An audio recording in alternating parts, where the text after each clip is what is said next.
নবীজি বলেন আমি আবির্ভূত।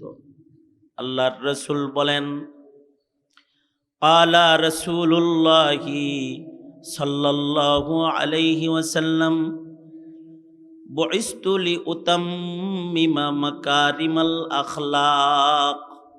মাকারিমুল আখলাক, আখলাকের সর্বোচ্চ ইজ্জতের আখলাক, যেটা যেই আখলাক দিয়া মানুষ ইজ্জত পাবে, সম্মান পাবে, ওই সর্বোচ্চ আখলাকটা শিক্ষা দেওয়ার জন্য আল্লাহর রসুল সাল্লাল্লাহু আলাইহি ওয়াসাল্লাম বলেন আমি আবির্ভূত, আমি আগমন করছি মানুষকে সর্বোচ্চ আখলাকটা এইটা শিক্ষা দেওয়ার জন্য আমার আগমন।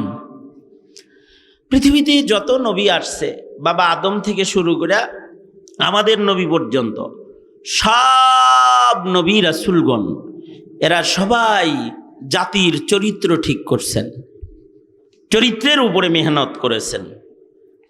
আমাদের নবীজিও চরিত্রের মেহনতের জন্য, চরিত্র গঠনের জন্য, মানুষকে মনুষ্যত্ব শিখাইতে, চরিত্র শিখাইতে আল্লাহর রসুল সাল্লাল্লাহু আলাইহি ওয়াসাল্লাম আগমন করেছেন। যিনি চরিত্রের শিক্ষক হবেন, মানুষকে সর্বোত্তম উঁচু চরিত্র যিনি শিক্ষা দিবেন, তার চরিত্র দুর্বল হইলে শিক্ষক হিসেবে তিনি প্রতিষ্ঠা পাবেন? এই কথা বলেন, পাবেন? পাবেন না। তো সুতরাং যিনি চরিত্র গঠনের শিক্ষক, তার শান আল্লাহ পাক সূরা কালামে বর্ণনা করেন, পয়গম্বর আপনিই তো চরিত্র শিখাইবেনই, কারণ ইন্নাকা লাআলা খুলুকিন আযীম, আপনাকে সর্বোত্তম চরিত্র মাধুরী আমি দান করেছি, নিশ্চয়ই আপনি সর্বোত্তম চরিত্র মাধুরীওয়ালা পয়গম্বর। আল্লাহু আকবার বলেন। আপনার জন্যই সর্বোত্তম চরিত্র, খুলুকে আযীম, খুলুক হাসান, করিম, আযীম। করিম হাসান এর চেয়ে অনেক উঁচু আখলাক হলো খুলুকে আযীম। খুলুকে হাসান দিয়া, খুলুকে করিম দিয়া ওই জায়গায় পৌঁছা যায় না, খুলুকে আযীম দিয়া যেখানে পৌঁছা যায়। এ কারণে নবীজিকে খুলুকে আযীম দান করা হয়েছে। কেউ যদি খুলুকে হাসান, একজনকে, খুলুকে হাসানের উদাহরণ হলো সে কিসাস গ্রহণ করে, কারিমওয়ালারাও কিসাস গ্রহণ করে এবং ক্ষমা করে। যারা খুলুকে করিম তারা ক্ষমা করে দেয় মানুষকে। খুলুকে হাসান, কেউ তাকে আক্রমণ করেছে, সে প্রতিশোধ নেয়, কিসাস আল্লাহর পক্ষ থেকে যতটুকুন নেওয়ার অনুমতি আছে অতটুকুন নিয়ে ফেলায়। এটা আখলাকের বাইরের জিনিস না। কিন্তু খুলুকে করিম হলো না, প্রতিশোধ গ্রহণ করে না, কিসাস নেয় না, বরঞ্চ তাকে মাফ করে। আর খুলুকে আযীম হলো প্রতিশোধ তো নেই না, ক্ষমা তো করে, উল্টা যে ক্ষতি করেছে তার উপকার করে। খুলুকে আযীম, ইন্নাকা লাআলা খুলুকিন আযীম। নবীজির সিরাত বললে, সিরাত শুনলে নবীজি যে আসলে খুলুকে আযীম এটা সুস্পষ্ট হয়ে যাবে। যেমন সিরাতের কিছু খণ্ড আপনাদের সামনে পেশ করি। যেমন আল্লাহর রাসূল একদিন এক জায়গায় আরাম করতেছেন, ঘুমোচ্ছেন, বিশ্রাম নিচ্ছেন। কাফের একটা আইসা নবীজির মাথা বরাবর খোলা তরবারি, ধারালো তরবারি নিয়ে দাঁড়ায় গেছে নবীজিকে মারতে। কিন্তু ঘুমন্ত মানুষকে মারা এটা কাপুরুষের আলামত। এ কারণে ইহুদি নবীজিকে ডাকতেছে, এই মুহাম্মদ, এই যে তরবারি লয়ে গলা বরাবর খাড়াইছি, ওঠো ওঠো, কে বাঁচাবে তোমাকে? মাইয়ামনিউকা মিন্নি, আমার এ তরবারির নিচ থেকে তোমাকে আজকে কে বাঁচাইব? আপনারা বলেন তো বাঁচানেওয়ালা আসলে কে? জোরে বলেন, আওয়াজ করে জোরে বলেন, আরো জোরে করে বলেন। কেউ কাউরে বাঁচাইতে পারে? ভারত বাঁচাইতে পারবে? আমেরিকা বাঁচাইতে পারবে? যদি বাঁচাইতে পারতো তাহলে হাসিনার চেয়ার বাঁচাইয়া দিত মোদি সরকার, ঠিক না? কেউ কাউরে বাঁচাইতে পারে না। বাঁচানেওয়ালা কে? জোরে বলেন। এই ইহুদি বলে মাইয়ামনি ওকামিন্নি, তোমাকে কে বাঁচাবে? আল্লাহর রাসূল উঙ্গুলি উপরে উঠায়া বলেন আল্লাহ। বলেন একবার, কোন কোন আঙ্গুলটা উঠেই কোন নবীজি যেমনে কইছে হেমনে কোন। কে বাঁচাবে? কে বাঁচাবে? আল্লাহর রাসূল যে আল্লাহ শব্দ উচ্চারণ করেছেন,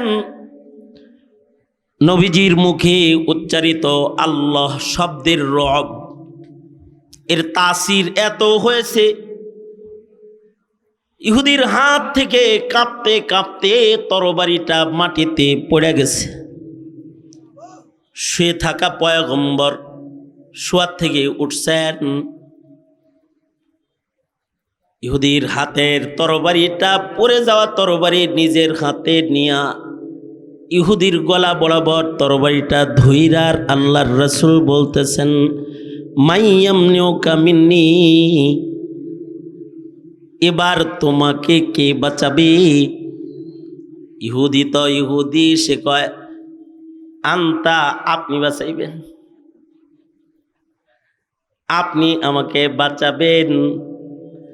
আল্লাহর রাসূল তাকে বললেন যাও, তোমাকে মাফ করে দিলাম।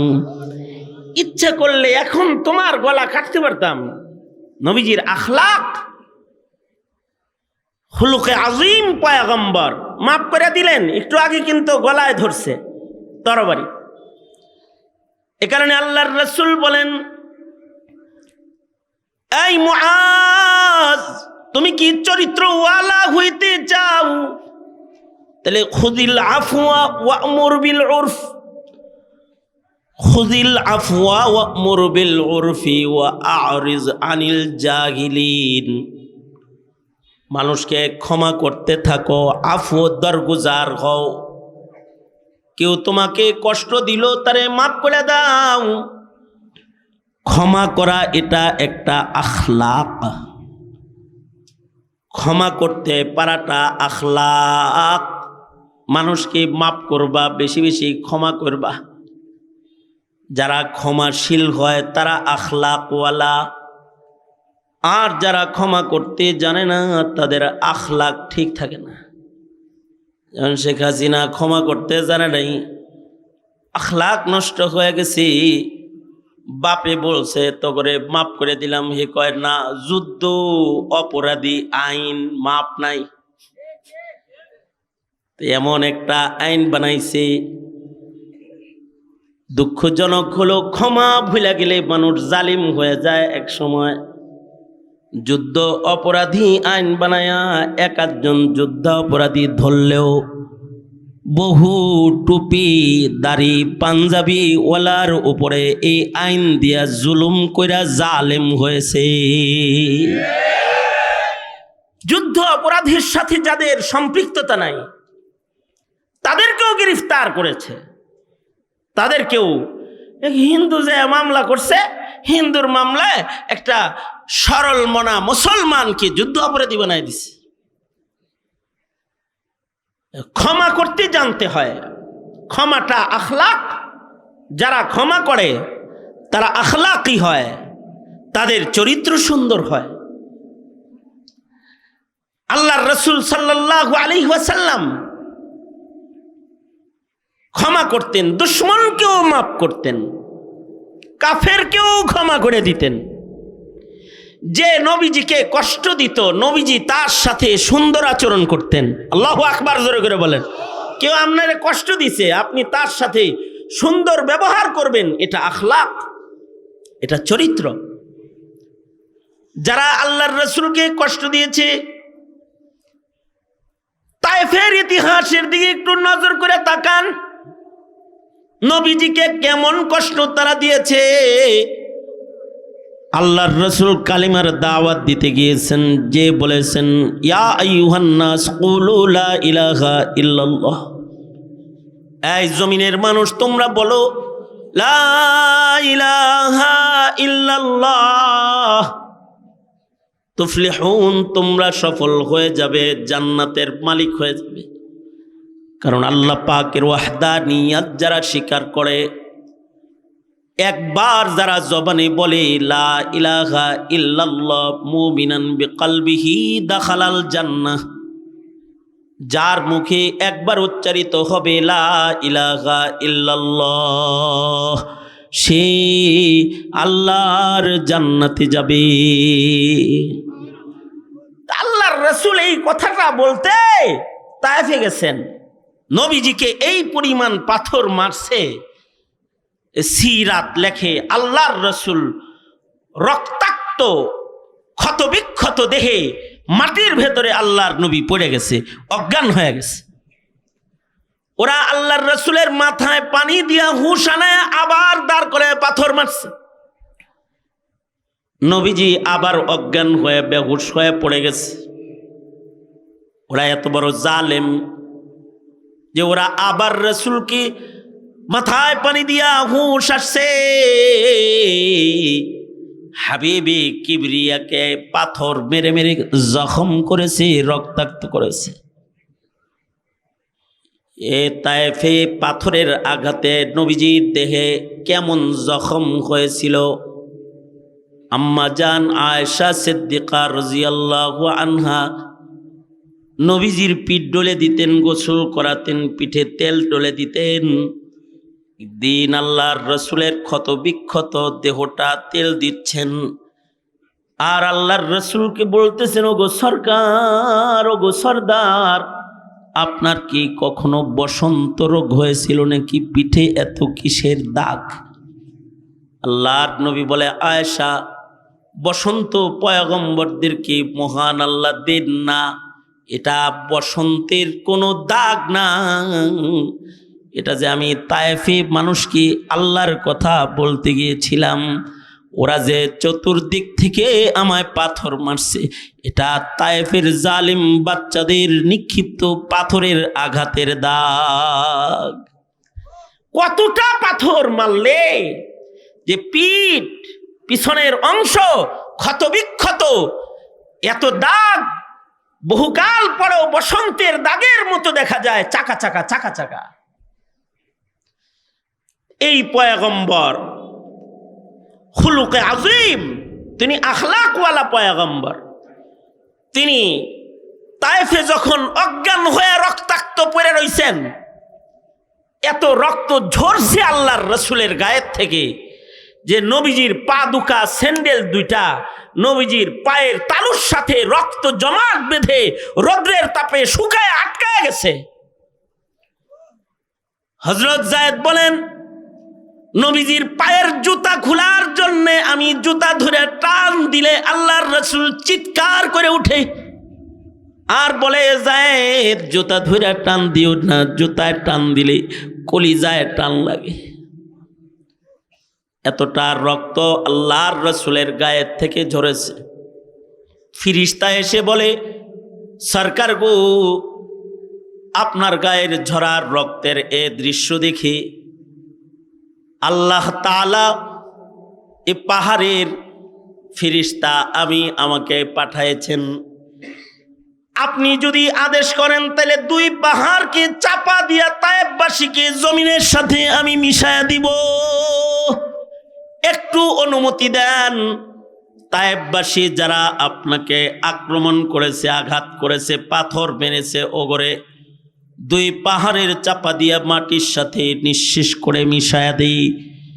ফিরিস্তা এ আবেদন করলেই সরওয়ারে দু আলম নবী ফিরিস্তাদের লগে কথা কয় না, হাবিবুল্লাহ আল্লাহর সাথে কথা কয়। খুলুকে আযীম পয়গম্বর দুইটা হাত আল্লাহকে তুইলা আল্লাহকে ডেকে ডেকে বলে, ওগো আল্লাহ, ওরা আমারে চিনে নাই, ওরা যদি চিনতো আমি কি, তাইলে আমাকে পাথর মারত না। আল্লাহ, তুমি আমার এই কওমকে মাফ করে দাও, ওরা আমারে চিনে নাই, ওদের ক্ষমা করে দাও। শুধু তাই নয়, এক বর্ণনায় আছে আল্লাহর রাসূল বলেন, আল্লাহ গো, ওদেরকে হালাক করে দিলে কালেমার দাওয়াত কার কাছে দিমু? ওদের খানদান থেকেই তো এক সময় উচ্চারিত হবে লা ইলাহা ইল্লাল্লাহ মুহাম্মাদুর রাসূলুল্লাহ। এটা হলো আখলাক। খুযিল আফওয়া ওয়া'মুর বিল উরফি ওয়া আরিজ আনিল জাহিলিন। জাহেলদের কার্যক্রমে খুলুকে আজিম হলো জাহেলদের উপরে প্রতিশোধ নেওয়ার জন্য উঠা পড়া লাগে যায় না, বরঞ্চ তাদেরকে মাফ করে দেয়, তাদেরকেও মাফ করে দেয় এবং তাদের সাথে উত্তম মুআমালা করে। তারা খারাপ করে আর তার সাথে উত্তম মুআমালা করে। আল্লাহর রাসূল এ কারণেই বলেন, আখলাকি হতে চাও, সিলমান কাতাআকা ওয়াফু আম্মান যালামাকা ওয়া আহসিন ইলা মান আসাআ ইলাইক। যে তোমার সাথে সম্পর্ক ছিন্ন করে তুমি তার সাথে সম্পর্ক গড়ো। ওয়াফু আম্মান যালামাকা, যে তোমার উপরে জুলুম করে তুমি তাকে মাফ করে দাও। ওয়া আহসিন ইলা মান আসাআ ইলাইক, যে তোমার ক্ষতি করতে এগিয়ে আসে তুমি তার উপকারে আগায়া যাও। আল্লাহু আকবার কবীরা। সে তোমার ক্ষতি করতে চায় তুমি তার উপকার করো। খুযিল আফওয়া, এটা আখলাক। ওয়া'মুর বিল উরফ, ভালো কাজের নির্দেশ করা আখলাক। ওয়া আরিজ আনিল জাহিলিন, জাহেলের কথায় কান দিতে নাই। জাহেল তো কত কিছুই কয়, তাদেরকে অ্যাভয়েড করে চলো। এই কথা আল্লাহও কয়।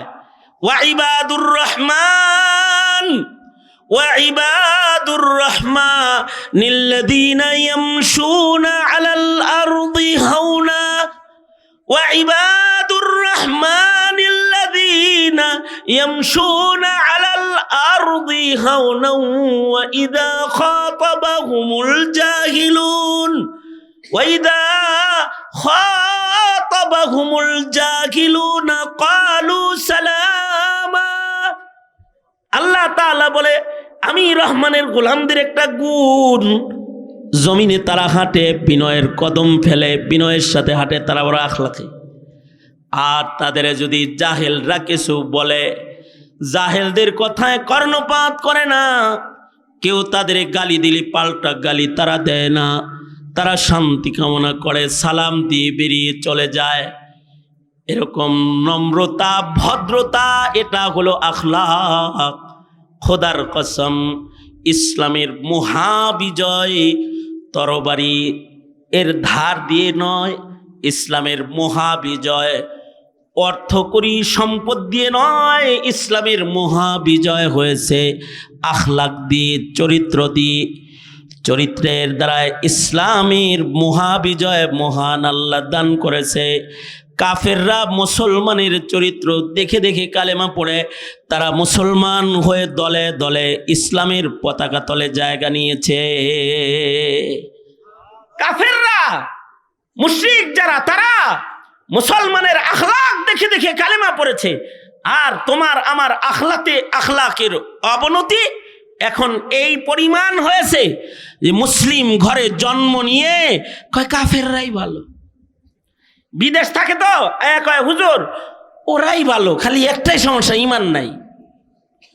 ওরাই ভালো, ওরা চুরি করে না, ওরা বাটপারি করে না, ওরা ঘুষ খায় না, ওরা সুদ খায় না, ওরা মানুষের উপরে অত্যাচার করে না, ওরা কাউকে গাল দেয় না, ওরা কারোর উপরে জুলুম করে না, ওরা হেসে হেসে কথা কয়, ওদের মুখের মিষ্টি কথা শুনলে দিল তুষ্ট হয়ে যায়।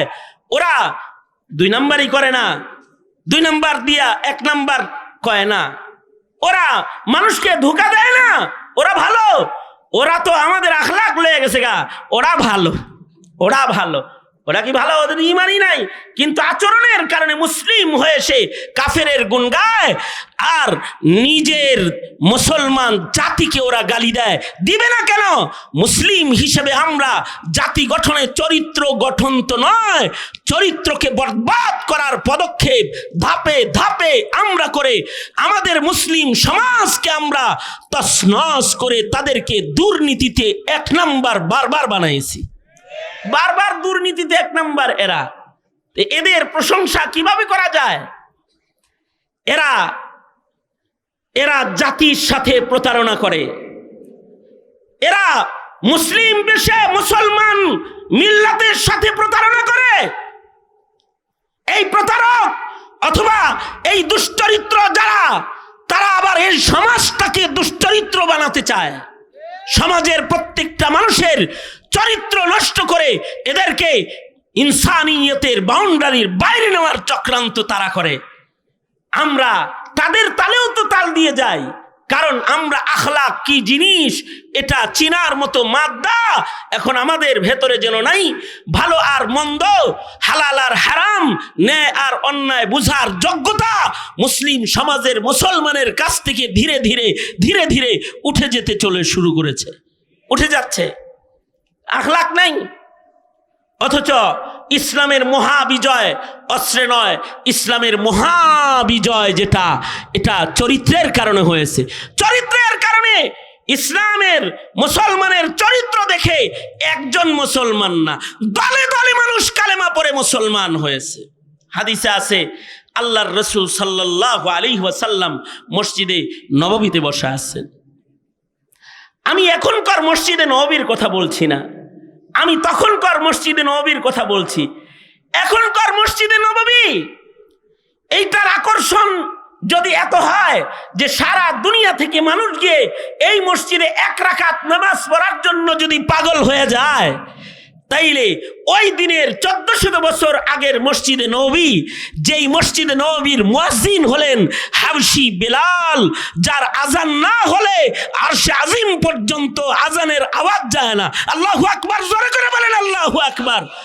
আর যেই মসজিদের ইমাম হলেন সাইয়্যিদুল মুরসালিন, ইমামুল মুরসালিন মুহাম্মদুর রাসূলুল্লাহ সাল্লাল্লাহু আলাইহি ওয়াসাল্লাম, তিনি ইমামতির মুসল্লায় দাঁড়িয়ে মুসল্লিদের নামাজকে পরিচালনা করেন। তিনি যখন নামাজের সালাম ফিরায়া মুসল্লিদের দিকে ঘুরে বসে যায়, তো সাহাবীরা নবীরে এক নজর দেখা 2 দিনের ক্ষুধার জ্বালা পেটে থাকলে সেটাও নিভে যায়। আমি সেই মসজিদের কথা বলছি যে আল্লাহর রাসূল সাল্লাল্লাহু আলাইহি ওয়াসাল্লাম যখন এই মসজিদে নববীর ইমাম, আল্লাহর নবী মসজিদের ইমাম, আল্লাহর রাসূল নামাজের পরে বসে আছেন। সাহাবায়ে কেরাম সরওয়ারে দু আলম নবীর চেহারা তাকায় তাকায় দেখতেছেন। নবীজি সাহাবায়ে কেরামদেরকে কথোপকথন করছেন, শরিয়াত শিক্ষা দিচ্ছেন। আর এমন সময় নবীজির দর্শ চলছে, আর এই সময় মসজিদের ভেতরে দূর থেকে একজন আরবি গ্রাম্য মানুষের প্রবেশ ঘটেছে। একজন আরবি লোক, গ্রাম্য একজন বধূ কৃষক মানুষ মসজিদের নববীতে প্রবেশ করেছে। মসজিদে ঢুইকা কোনো কথাটা দাঁড়াই রাস্তার থেকেই তারে পেশাবে ধরছে। রাসূলকে পাবে কি পাবে না টেনশন নিয়ে আসছে, নবীজির কাছে যেহেতু আইছে। আইসা মসজিদের ভেতরে রাসূলকে যখন বসা দেখেছে, তার দিল ঠান্ডা হয়ে গেছে। আবার কই যায় পেশাব করতে ঢুকমো, আর নবী যদি বাইর হয়ে যায়। সে এসে মসজিদে দাঁড়াইয়া মসজিদের ভেতরে এই পেশাব শুরু করেছে। ফাবালা কাইমান ফিল মসজিদ, মসজিদের ভেতরে দাঁড়ায় দাঁড়ায় এই আরবি লোকটা পেশাব শুরু করেছে। মুহাম্মদুর রাসূলুল্লাহ সাল্লাল্লাহু আলাইহি ওয়াসাল্লামের সামনের সাহাবীরা উঠা তাকে পেশাব করতে বাধা দিচ্ছে। এই এই কই পেশাব করস? এটা মসজিদ, এটা রাউজাতুম মিন রিয়াজিল জান্নাহ। মসজিদে নববীতে তো জান্নাতের খণ্ড মাটি। চিল্লায় আওয়াজ করে জোরে বলেন আল্লাহু আকবার কাবীরা। কেউ যদি ও মাটিতে দাঁড়ায় নামাজ পড়ে, সে যেন আল্লাহর জান্নাতের ভেতরে দাঁড়ায় নামাজ পড়লো। এই কই পেশাব করস? জান্নাতের মাটি এখানে, এটা মসজিদুন নবী, নবীর মসজিদ। সব জায়গায় ধরছে হের মোতা থামাইতে, কিন্তু আল্লাহর রাসূল সাল্লাল্লাহু আলাইহি ওয়াসাল্লাম খুলুকে আজিম শুধু না, তিনি তাবিবুন আজিম, ডাক্তার হিসেবেও তিনি পৃথিবীর সবচেয়ে বড় স্বাস্থ্যবিজ্ঞানী, বড় ডাক্তার। পেশাবের মাঝখানে কারোর পেশাব থেমে গেলে দৈহিক ক্ষতি হবে, আল্লাহর রাসূল এটাও জানেন। আল্লাহর নবী সাহাবীদেরকে বললেন, এই পেশাবে বাধা দিস না, পেশাব করতে দে, পেশাব করুক, কথা পড়ে। সাহাবায়ে কেরামদেরকে আল্লাহর নবী বারণ করলেন, আর লোকটা তো মসজিদের ভিতরে দাঁড়ায় পেশাব করে দিছে। সরওয়ারে দু আলম নবী তার পেশাব শেষ হয়ে গেলে তাকে ডাকলেন, এই কাছে আয়।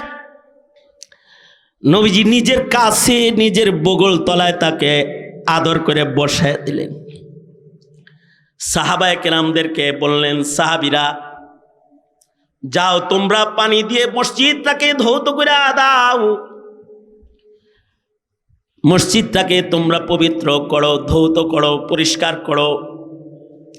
সাহাবীরা মসজিদ ধৌত করলো, পরিষ্কার করলো। আর আল্লাহর নবী রাহমাতুল লিল আলামিন সাইয়্যিদুল মুরসালিন মুহাম্মাদুর রাসূলুল্লাহ সাল্লাল্লাহু আলাইহি ওয়াসাল্লাম আরবীকে বগল তলায় বসায় লইলেন। আল্লাহর রাসূল তাকে জিজ্ঞেস করলেন, কোত্থেকে আসছো? বহু দূর থেকে মরুপ্রান্তর পার হয়ে আমি একজন কৃষক মানুষ তোমার কাছে আসছি। কি জন্য এসেছো বলো? লোকটা বলে, শুনছি তোমার কাছে অনেক মানুষ টাকা পয়সা এনে দিয়ে যায়, আর তুমি বড় দানবীর, তুমি মানুষকে 2 হাতে বিতরণ করো। তাই আমি তোমার কাছ থেকে কিছু পাওয়ার জন্য আইছি। পাওয়ার জন্য যার দরবারে আইছে তার দরবারে দাঁড়ায় পেশাব করছে। এই যুগের চেয়ারম্যানের দরবারে যায় যদি এরকমটি কেউ করে, কেন দিয়া বাইর করে দিব কার্যালয় থেকে।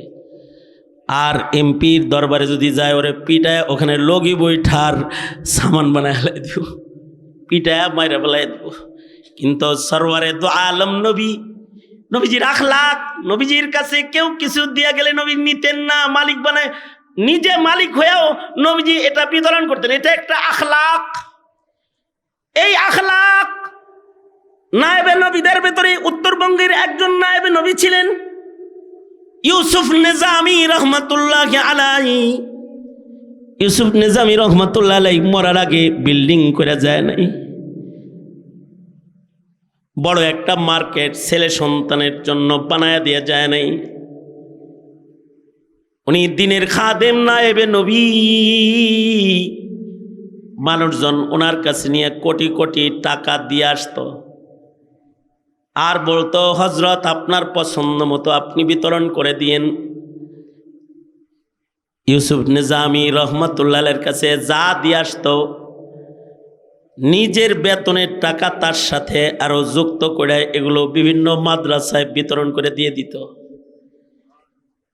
এই নূরে মদিনাও ওই ইহসান থেকে বঞ্চিত হয় নাই, হোসেনপুর মাদ্রাসাও এর থেকে বঞ্চিত হয় নাই। এই উত্তরবঙ্গের যত আইম্মায়ে কেরাম আছে, যত মাদ্রাসাওয়ালারা আছে, তারা 7 নম্বর হুজুরের কামরার সামনে দিয়ে হাঁটতো, ঢুকার সাহস পাইতো না, হাঁটতো তো ডাক দিদাই, মাদ্রাসার খবর কি, টাকা পয়সা আসেনি, বোর্ডিং ঠিক মতো চলেনি, জিগাইতেন। আর জিগায়া জিগায়া নিজের হাতে গোপনে তাদেরকে দিয়ে দিতেন। এ কারণে আলেমরা বলে উত্তরবঙ্গের হাতিম তাই হলো, উত্তরবঙ্গের হাতিম তাই ছিলেন ইউসুফ নিজামী রহমাতুল্লাহি আলাইহি। হাতিম তাইয়ের একটা গুণ, নবীদের এই সিফাতটা হাতিম তাইয়ের ভেতরে ছিল যে হাতিম তাই 2 হাতে মানুষদেরকে দান করতেন। এ কারণে আল্লাহর রাসূল সাল্লাল্লাহু আলাইহি ওয়াসাল্লাম হাতিম তাইয়ের খানদানকে সম্মান করতেন। যদিও মুশরিকের ঘরের সন্তান, কিন্তু হাতিম তাইয়ের মতো আখলাকওয়ালা একজন মানুষের সন্তান, তোরা তোদের সম্মান করলাম। আল্লাহর রাসূল এক যুদ্ধের ময়দানে সাহাবায়ে কেরাম কাফেরদের সাথে যুদ্ধ করেছে। যুদ্ধের ভেতরে নারীরা গ্রেফতার হয়ে যুবতীদের একটা দল সাহাবায়ে কেরামের হাতে আসছে।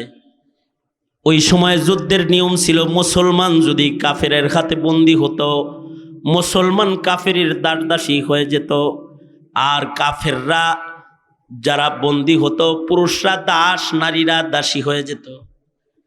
যুদ্ধে দাসী আটকা পড়েছে, আসামি আটকা পড়েছে, তরুণী মেয়েরা যুদ্ধের ময়দানে গ্রেফতার হয়েছে। তারা আল্লাহর রাসূল সাল্লাল্লাহু আলাইহি ওয়াসাল্লামের চোখের কাছাকাছি কাছে আছে। হঠাৎ করে নবীজি দেখলেন বন্দি কিছু যুবতী মেয়ে আছে, কিন্তু তাদের ভেতরে একটা মেয়ে আছে যার গায়ে কাপড় ভালো না। বড়লোকদের মেয়েদের কাপড় ছোট ছোট হয়, কারণ তারা গরিব মানুষ, তো কাপড় কিনার টেহা পায় না। গরিবের কাপড় বড় বড় হইলেও ধনীদের কাপড় হয় ছোট ছোট। হাতিম তায়ের মেয়ের গায়ে কাপড়গুলা খুব ছোট ছোট। অর্ধলঙ্গ দেখো, অর্ধলঙ্গ দেখো। আল্লাহর রাসূল সাল্লাল্লাহু আলাইহি ওয়াসাল্লাম সাথে সাথে আল্লাহর নবীজির কাছে নারীর কত সম্মান। আল্লাহর রাসূল নিজের গায়ের মুআজ্জাম চাদর, আল্লাহর নবী নিজের চাদর মোবারক খুলে ফেললেন। একজন সাহাবীকে বললেন, সাহাবীরে আমার এই চাদরটা দিয়া ওই মেয়েটার বদন ঢেকে হিজাব পর্দা বুরকা বানায় দাও। আল্লাহর রাসূল নিজের গায়ের চাদর খুলে মুশরিক মহিলার ইজ্জত ঢেকে দিতেছে। ইসলামের নারীর ইজ্জতের কত দাম।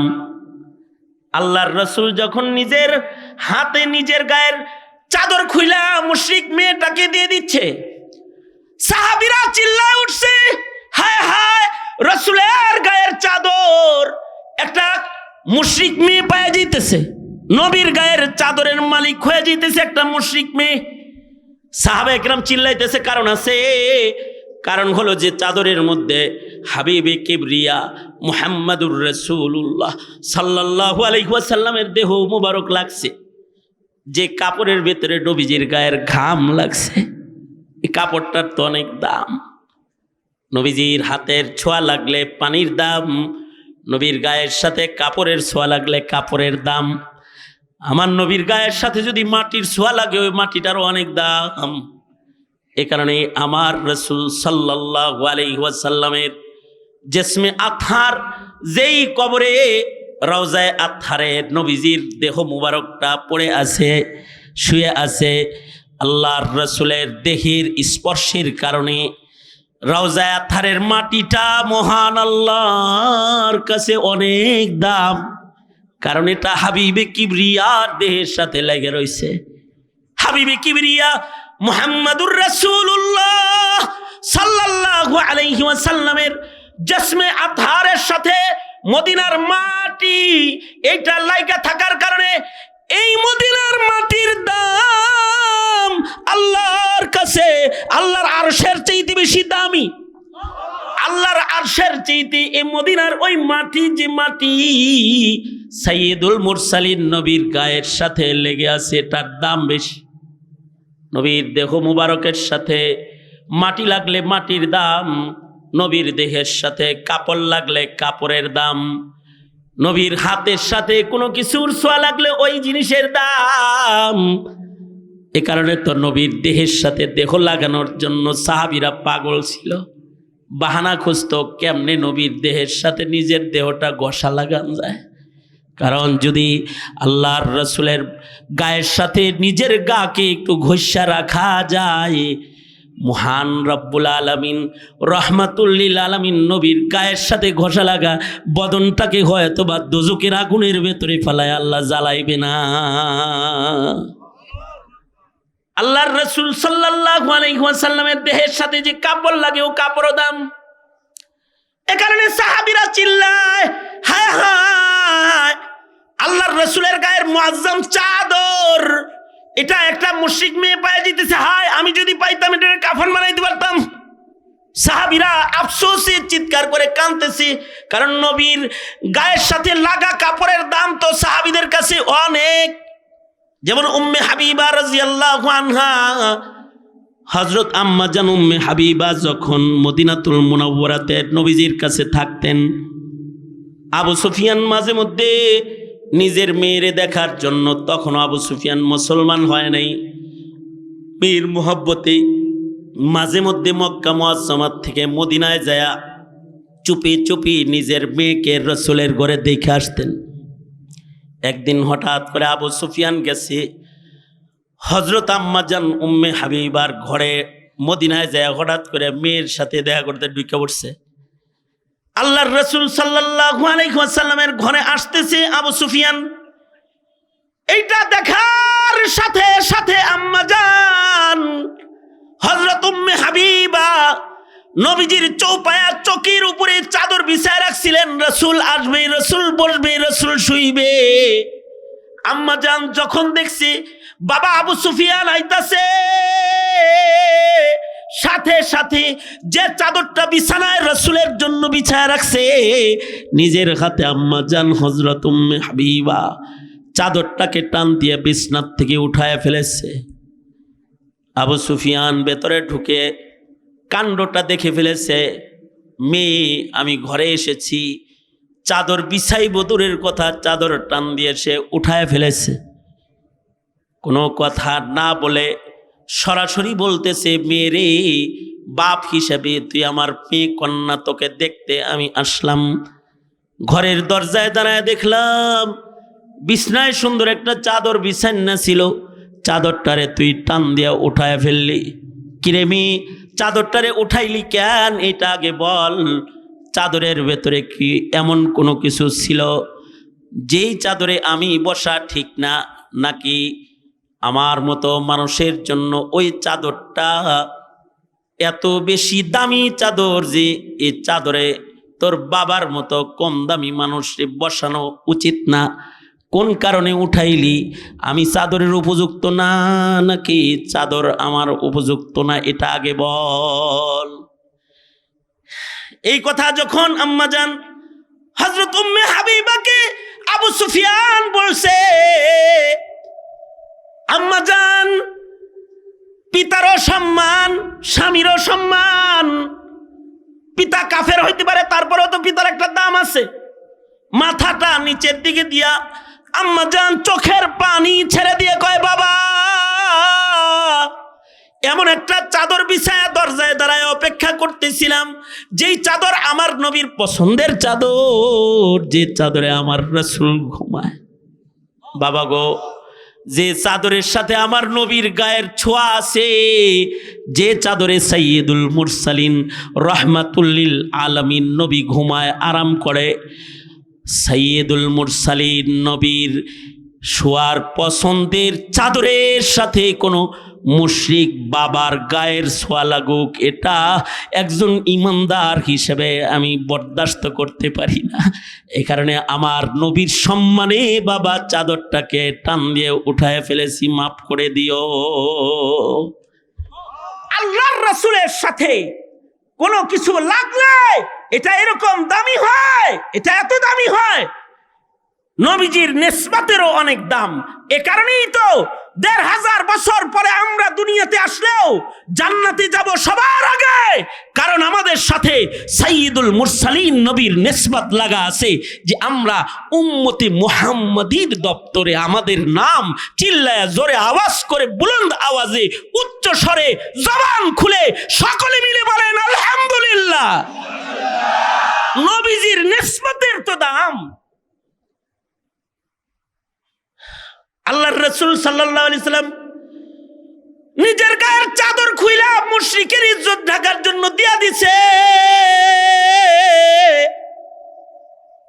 আল্লাহর নবী মুশরিকের ইজ্জত রাখতেছি, আর তুমি তোমার সন্তানরে এতটুকু আদর্শ শিখাও নাই যে তোমার সন্তান মুসলিম ঘরে জন্ম হয়েও মুসলমানের বুরকা ধরে শিক্ষাঙ্গনে টানাটানি করে। সমাজের বুরকাওয়ালা ইজ্জতওয়ালা নারীদেরকে তোমার সন্তান তিরস্কার করে, বুরকাওয়ালি বলে ডাক দেয়, কখনো হিজাব ধরে টান দেয়। এতটাই নিম্নে আসলো, মুসলিম হয়ে মুসলমানের ঘরের ভাই বোনের ইজ্জত, মুসলিম নারীর ইজ্জত সম্ভ্রম রক্ষা করার ক্ষমতা মুসলমানের নাই। পক্ষান্তরে মুহাম্মাদুর রাসূলুল্লাহ সাল্লাল্লাহু আলাইহি ওয়াসাল্লাম নিজের গায়ের মুআজ্জাম চাদর একটা মুশরিকের ইজ্জত ঢাকার লেগে বুরকা বানায় দিয়ে দিতেছে। সাহাবীরা চিল্লায়, হায় হায়, নবীর গায়ের চাদর একটা মুশরিক পায়া গেল রে। আল্লাহর রাসূল সাহাবীদেরকে বলে, নারী মায়ের জাত, এদের বড় দাম, আওয়াজ করো না, তার পর্দা হতে দাও, তার দেহ ঢাকতে দাও। সাহাবী নিয়া রাসূলের গায়ের চাদরটা মেয়েটাকে পরায় দিছে। মেয়েটাকে রাসূল চিনে না, তার খোলা দেহ, এটা দেখেই তার ইজ্জত ঢাকতে নিজের গায়ের চাদর দিয়ে দিছে। মেয়েটা আবার চাদর দিয়ে নিজের মুখটা ঢাইকা সুন্দর করে আবরু করে বোরকা বানায় ঢাইকা ঢুইকা ধীরে ধীরে ধীরে ধীরে আমার নবীর কাছাকাছি এসেছে। এসে বলে, আল্লাহর নবী, আপনি কি আমাকে চিনছেননি? আমি কিন্তু আরবের এক মশহুর মানুষের কন্যা। আমার বাবার নাম হাতিম তাই, আমার ভাই আদি, সেও গ্রেফতার হয়েছিল যুদ্ধে, সে পালায়ন করে বাড়ি চলে গেছে। সে চতুর, সে চলে গেছে, আমি যেতে পারিনি, আমি গ্রেফতার। আমি কিন্তু বাবা হাতিম তাইয়ের সন্তান, আমার বাবার নাম হাতিম তাই। আল্লাহর রাসূল সাথে সাথে বললেন, তোমার বাবা মুশরিক হলেও একজন চরিত্রবান মানুষ ছিল, যে সে পরের উপকার করত, সাখী ছিল। খায়রুন নাস মান ইয়ানফাউন নাস, মানুষের দ্বারাই যে মানুষ উপকারী হয় সে মানুষটা ভালো মানুষ, দামি মানুষ, বড় মানুষ। তোমার বাবা সাখী মানুষ ছিল, তুমি তার কন্যা। যে আমি হাতিম তাইয়ের কন্যা। আল্লাহর রাসূল সাথে সাথে বললেন, যাও, তোমার বাবার সাখাওয়াতের গুণের কারণে তুমি বন্দী হয়েছিলা, গ্রেফতার হয়ে গেছিলা, তোমাকে বন্দিশালা থেকে মুক্তি দিয়ে দিলাম, তোমাকে আজাদ করে দিলাম, যাও তুমি আজাদ। মেয়েটা বলে, সাইয়্যিদুল মুরসালিন, আমারে একা আজাদ করলে হবে? আমাকে আজাদ করলে হবে না, আমার সাথে বান্ধবীরা তো অনেক আছে, সবাই দাস দাসী হয়ে যাবে আর আমি একা আজাদ হয়ে যাব। এটা হয় না। যদি আজাদ করেন তো সবাইরে করবেন, না করলে আমিও দাসী হয়ে মুসলমানদের ভেতরে থেকে যেতে প্রস্তুত রয়েছি। একা একা হুররিয়াত নিয়া, আজাদি নিয়া একা একা ঘরে যাইতে আমার লজ্জা হয়। আল্লাহর রাসূল তাকে বললেন, বাপের কিছু গুণ তোর ভিতরে আছে। डॉक्टर इकबाल बोले बाप का इल्म ना अगर बेटे पर अजबर हो तो पेसर काबिल मीरा से पिदर क्यों कर हो। बाप का इल्म ना अगर बेटे पर अजबर हो तो पेसर काबिल मीरा से पिदर क्यों कर हो। বাপের কিছু গুণ তোর সন্তানের মতে যদি পাওয়া যায় তাহলে সন্তানটা বাবার যোগ্য সন্তান হয়। বাপের সিফত সন্তানের ভিতরে আসলে সন্তানটা বাবার যোগ্য সন্তান হয়। আল্লাহর রাসূল বলেন, এই মেয়ে, তোর ভেতরে তোর বাবার গুণ আছে। তোর বাবাও সখী, তুইও সখী। তোর বাবাও ছিল দানবীর পর উপকারী, তুইও পর উপকারী। ঠিক আছে, এই যে একটা আখলাক, নবীদের আখলাক তোর ভেতরে, তোর বাপের ভেতরে, সবার ভিতরে আছে। এই আখলাকটার কারণে তোকে মুক্ত করে দিলাম তোর বাবার সাখাওয়াতের কারণে, আর তোর সাথী বান্ধবীদেরকে মুক্তি দিয়ে দিলাম তোর সাখাওয়াতের কারণে। তোর বাপের কারণে তোরে সাল্লাম, আর তোর কারণে তোর বান্ধবীদের সবাইরে মুক্ত করে দিলাম। আল্লাহর রাসূল দুশমনকে মাফ করে দিলেন, বন্দীকে মুক্ত করে দিলেন। সরওয়ারে দু আলম মুহাম্মাদুর রাসূলুল্লাহ সাল্লাল্লাহু আলাইহি ওয়াসাল্লামের এই আখলাক দেখা হাতিম তায়ের মেয়ে নবীজির আরো কিছু সামনে আগে আয়েশা বলে, সরকার গো, দুনিয়ার জেলখানার থেকে মুক্তি দিলেন, দোজকের জেলখানার থেকে মুক্তিটা দিবেন না আমারে? ওগো সরকার, দুনিয়ার জেলখানার থেকে মুক্তি দিলেন, আগুনের জেলখানার থেকেও এখন আমারে মুক্ত করে দেন, আমাকে পরায়া দেন লা ইলাহা ইল্লাল্লাহু মুহাম্মাদুর রাসূলুল্লাহ। আল্লাহর রাসূল সাল্লাল্লাহু আলাইহি সাল্লাম সবাইকে কালেমা পড়ায়া দিলেন। জিজ্ঞাসা করলেন, তোমরা কি মুসলিম এই এলাকায় থাকবা নাকি নিজের বাবার বাড়ি যাইতে চাও? সবাই বলল, আমরা যার যার বাবার বাড়ি যাইতে চাই। আল্লাহর রাসূল বললেন, এই প্রত্যেকটা মেয়েকে পাহারা দিয়া সাহাবীরা তোমরা যার যার ঘরে পৌঁছায় দাও। সব মেয়েদেরকে পাহারা দিয়া নিরাপদে ইজ্জত হিফাজত করে সকলকে যার যার ঘরে পৌঁছায় দিলেন।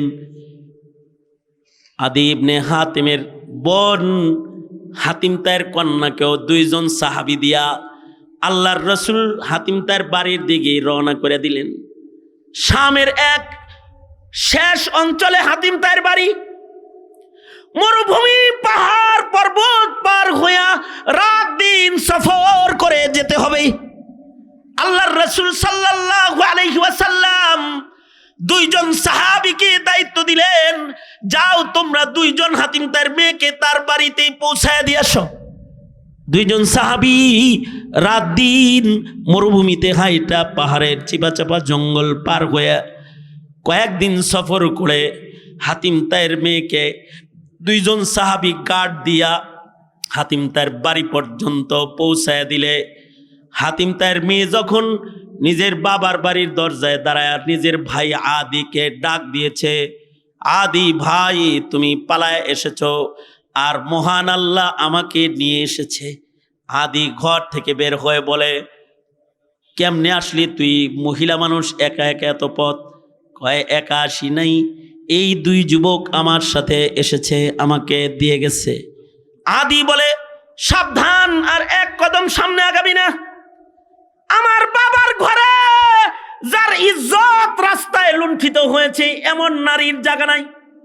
কারণ 2 জন যুবকের সাথে মরুভূমি জঙ্গল পাহাড় পর্বত পার হইয়া রাত দিন অন্ধকার আলোয় সফর করে তুই বাড়ি আইছস। এই 2 যুবক মিলা না জানি রাস্তায় কত জেনা বেবিচার তোর সাথে করেছে। তোর মতো বোনকে আমি আমার ঘরে জায়গা দিতে পারবো না। যা, চলে যা, বেরিয়ে যা। যার সাথে রাস্তা চলছস, যাদের সাথে পথ চলছস, যাদের সাথে রাস্তায় ফুর্তি করেছিস, তাদের সাথে চলে যা। এবার কিন্তু হাতিম তায়ের কন্যা গরম হয়ে গেছে, মাথা উঁচু করে বলে, ভাই নিজের মতো সবাইকে ওজন করিস না। ভাই একটু থাম, তোর জবানটাকে একটু বন্ধ কর। কাদেরকে তুই ইজ্জত হরণকারী যুবক বলস? এরা মুহাম্মদুর রাসূলুল্লাহ সাল্লাল্লাহু আলাইহি ওয়াসাল্লামের হাতের মুসলমান। এরা নবীর কাছ থেকে চরিত্র শিক্ষা, চারিত্রিক গুণের মানুষ তারা। এই 2 যুবক সরওয়ারে দু আলম নবীর ছাত্র, সরওয়ারে দু আলম নবীর হাতে গড়া সাহাবী। ভাইরে, আমিও তো সরওয়ারে দু আলম নবীর হাতে কালেমা পড়ে মুসলমান হয়েছি। ভাইরে, এই 2 যুবক মরুভূমিতে জঙ্গলে আমাকে যে নিরাপত্তা দিয়ে বাড়ির দরজা পর্যন্ত পৌঁছায় দিয়েছে, তাদের ঈমান, তাদের তাকওয়ার কারণে। তোর মতো আদি নামক ভাইয়ের ঘরেও আমি নিজেকে অতটা নিরাপদ মনে করি না। একজন মুসলিম যুবকের পাহারায় আমি যতটা নিরাপদ ছিলাম, নিজের মতো মনে করবি না। এরা নবীর পরশে ধন্য, পরশ পাথরে ধন্য, স্বর্ণ যুগের স্বর্ণ মুসলমান। ঠিক আছে, তোর ঘরে জায়গা নাই, আমি চললাম মদিনায়। মেয়েটা সাহাবীদের সাথে বলে, চলো আমার এই রাসূলের কাছে লয়ে যাও। মেয়েটা যখন পথ চলতে শুরু করেছে, আদি ইবনে হাতিম পেছন থেকে চিৎকার করে বলে, বোন চরিত্রের গুণটা একাই নিয়া একা একা সফল হইবা? তুমি একা যাইবা কেন? তোমার ভাইটারও ওই চরিত্রবান মহাপুরুষের সান্নিধ্যে একটু লইয়া যাও। আমিও কালেমা পড়ে মুসলমান হয়ে গেলাম, তারাও কালেমা পড়ে মুসলমান হয়ে গেছে। এক পর্যায়ে আদি ইবনে হাতিমের নেতৃত্বে শত শত শত শত কাফের কালেমা পড়ে মুসলমান হয়ে খুলুকে আজিম পয়গম্বরের ছাত্র হতে মদিনায় তায়েবায় নবীর মসজিদে হাজির হয়েছে। এটা হলো সরওয়ারে দু আলম নবীর আখলাক। বদু লোকটা কয় কি, আল্লাহর নবী শুনেছি আপনার কাছে মাল দৌলত আসে আর আপনি 2 হাতে এগুলো বিতরণ করেন, হেল লেগা ত্রাণ নিতে আসছি, মাল নিতে আসছি। আল্লাহর রাসূল বললেন, এই ওকে বেশি করে টাকা দিয়ে দাও। হে কিন্তু তারা মসজিদে মুতছে, পেশাব করছে মসজিদে, আর আল্লাহর রাসূল বললেন তাকে বেশি করে টাকা পয়সা দিয়ে দাও। এবার আল্লাহর রাসূল বলে, এই তুমি কেমনে আইছো বাড়ির থেকে? কয় গরিবের গাড়ি, গরিবের গাড়িতে চড়ে আইছি, পায়ে হাইটা আইছি। আল্লাহর রাসূল বললেন, ওকে একটা উট উপহার দাও, বাইতুল মালে ভালো ভালো উট আছে, ওকে একটা উট সাওয়ারি দিয়ে দাও, যাওয়ার সময় যেন ওর হাইটটা যাওয়া না লাগে। আল্লাহর নবী একটা উট তাকে হাদিয়ে দিলেন। আল্লাহর রাসূল যাওয়ার সময় বলে, এই তোমার বাড়িতে ছাগল টাগল আসেনি, কি খাও? তাহলে কয়েকটা ছাগল দিয়ে দাও, এগুলোর দুধ খাবে। আল্লাহর রাসূল কিছু ছাগলও দিয়ে দিলেন। লোকটা যায়, চলে যায়, আর কয় আবার আসবো, আমি আবার আসবো। লোকটা চলে গেল, নিজের এলাকায় যায় বলে, মুহাম্মদ নাম শুনছস, কিন্তু মুহাম্মদের চরিত্র তো তোরা দেখোস নাই। মুহাম্মদের চেহারা যত সুন্দর, তার চাইতে চরিত্র আরো বেশি সুন্দর। ও আমার এলাকার লোকেরা, চল চল, যদি মানুষ হইতে চাস তাহলে ওই মানুষের পরশে চল। এই বধূ লোকটা নিজের এলাকার 300 কাফেরকে কালেমা পড়ায় মুসলমান বানাইছে। আর এই 300 লোকের কাফেলা লইয়া আল্লাহর রাসূলের দিকে সফর করে মসজিদে নববীতে চলে আসছে। সেদিন কিন্তু দৌড় দিয়ে যায় মসজিদে দাঁড়ায় পেশাব করছে।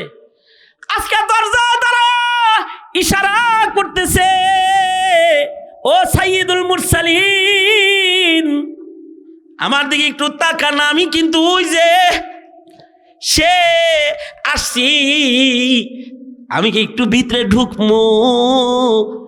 ঢুকো ঢুকো। 2 হাত রাসূল বিছায়া দিয়েছে। বদলোকটা কয়, সরকার গো, একা আসি নাই, আমার খানদানের, আমার বংশের 300 কাফের মুসলমান বানায় লই আইছি। ও আল্লাহর নবী, আমরা সকলেই কি ঢুকবো? আল্লাহর রাসূল সকলকে ঢোকার অনুমতি দিলেন। সবাই নবীজির কাছ থেকে আখলাক শিখে মানুষ হয়ে গেল। আল্লাহর রাসূল বলে, আমার পরশে যে সাহাবীগুলা ধন্য হয়েছে, আসহাবি কান্নুজুম বিআইহিম ইক্তাদাইতুম ইহতাদাইতুম। এটা হলো চরিত্রওয়ালা মানুষ। এই চরিত্রকে নষ্ট করার জন্য কাফের বেদিনরা আমার দেশে ক্ষমতাধর এজেন্ট প্রস্তুত করে। সেই এজেন্টদের একটা ছিল শেখ হাসিনা। সে গান পূজাকে সাধুবাদ জানাতো আর চরিত্র গঠনকারী আলেমদেরকে জেলখানায় পাঠাতো। তার ওই মামলায় আমিও ছিলাম জেলখানায়। হায় হায় হায়, হাসিনা তোর জ্বালায় বাংলাদেশ বাঁচে না। এর জ্বালা যন্ত্রণায় তাবলীগ জামাতের চরিত্র হরণ হলো।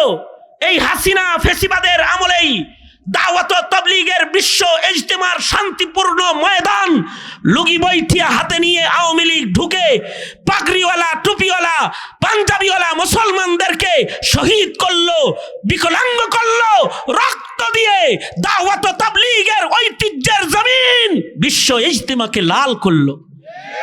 আলেমরা যারা জাতির কাছে চরিত্রের কথা কয়, তাদেরকে জেলখানায় বন্দি করলো। আর যারা হুকুম দিয়ে মানুষ মেরে রাজপথকে রক্তাক্ত করে, তাদেরকে লিডারশিপ দিয়ে দিল, এমপি বানালো, মন্ত্রী বানালো।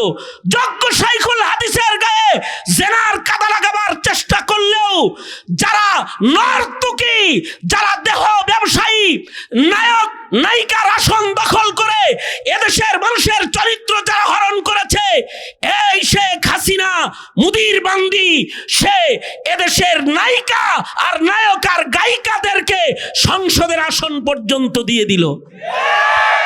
শেষ বেলায় ফেসিবাদ পরাজয় বরণ করলো, আওয়ামী লীগ দেশ ছেড়ে পালালো।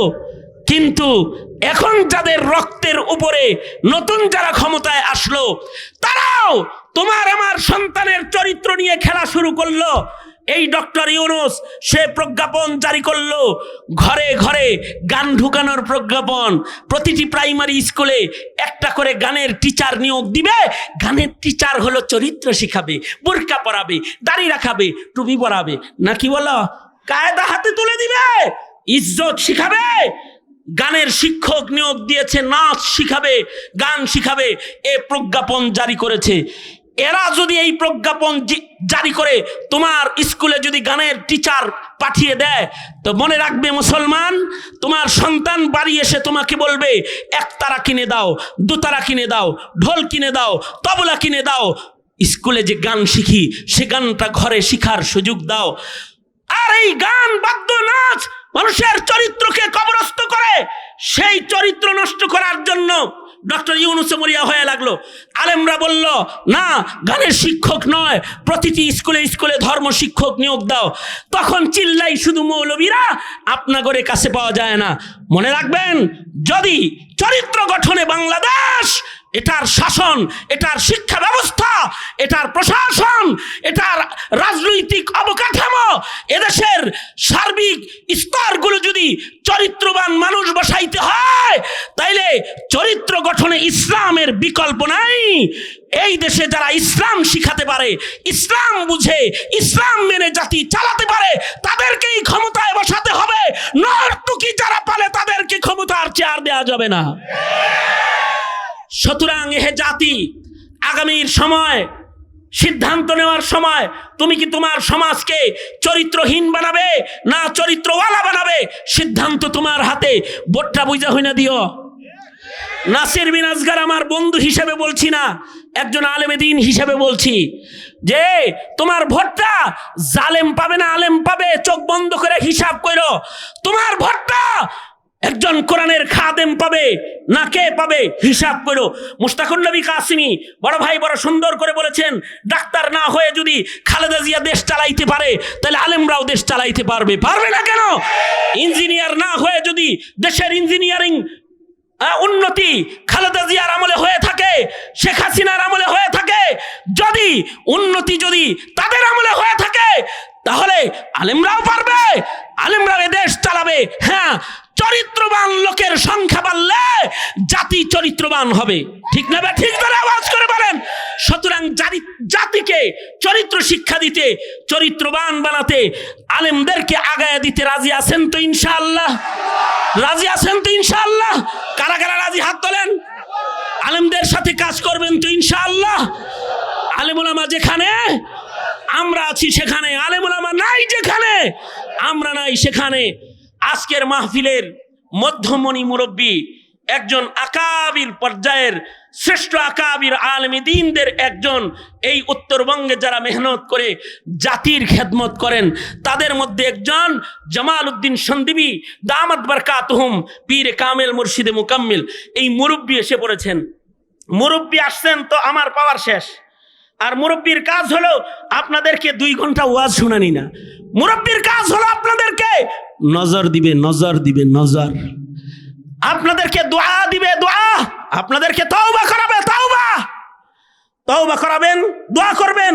ছাত্রদের মাথায় বরকতি হাত রেখে, এই যে বাম পাশে বসা আপনাদের এই নওগাঁ মহাদেবপুরের বয়োবৃদ্ধ বয়োজ্যেষ্ঠ মুরব্বীদের একজন, যিনি হিজরত করে আসছেন কুমিল্লা থেকে, বাড়ি গাড়ি করার লেগে না, এই দেশের ঘরে ঘরে আলেম পয়দা করার জন্য নিজের জিন্দেগি কাটায় দিল তোমাদের নওগাঁয়।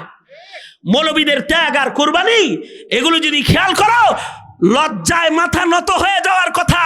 কিন্তু যদি চরিত্রহীনদের তাবেদার গোলাম হিসাবে যদি কাজ করো, তখন আলেমদেরকে ধিক্কার দেওয়াটা, বেয়াদবি করাটাই তোমার পরিবেশের কারণ হয়ে দাঁড়ায়। কারণ তুমি জাগর চাটুকারি আর গোলামি করো, তারা তো এদেশের আলেমদেরকে দেখতে পারে না, তারা তো এদেশের মানুষদেরকে শরিয়া শিখাইতে চায় না, তাহজিব তামাদ্দুন শিখাইতে চায় না, আখলাক শিখাইতে চায় না।